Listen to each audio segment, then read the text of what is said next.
Thane railway स्टेशनवर तुफान गर्दी पाहायला मिळते। पहिल्याच पावसात ट्रान्स हार्बरचा खोळंबा झालाय। पावसामुळे रेल्वे रुळाखालील भराव वाहून गेला। ट्रान्स हार्बरवरील वाहतूक यामुळे मंदावली आहे। याचा आढावा घेतलाय आमचे प्रतिनिधी शुभम कोळीने।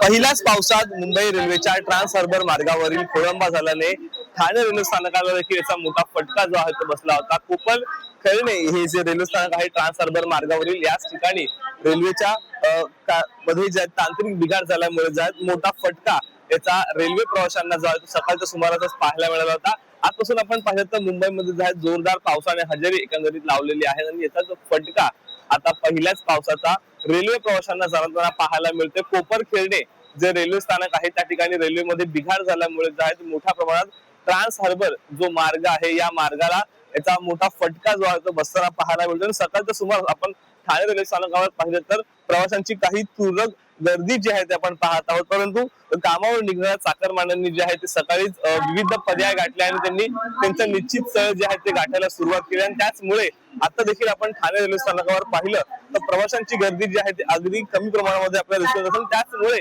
दुसरीकडे कुठेतरी आपण पाहिलं तर मोठ्या प्रमाणात पहिल्याच पावसामुळे जे आहे ते ट्रान्स हार्बर मार्गावरील रेल्वेचा जो आहे तो खोळंबा झाला होता आणि ते बिघाड दुरुस्त करण्याचं काम जरी सुरू केलं असलं तरी काही प्रमाणात रेल्वे सेवा ज्या सध्या आता सुरू करण्यात आलेल्या आहेत। शुभम कोळी, झी मीडिया, ठाणे। ट्रान्स हार्बरचा खोळंबा झालेला आहे। सकाळी 8:30 वाजताची दृश्य आहेत, अगदी काही मिनिटांपूर्वीची। ट्रान्स हार्बरवरची वाहतूक यामुळे मंदावली आहे। तर ठाणे रेल्वे स्टेशनवर तुफान गर्दी झाल्याचं बघायला मिळतं।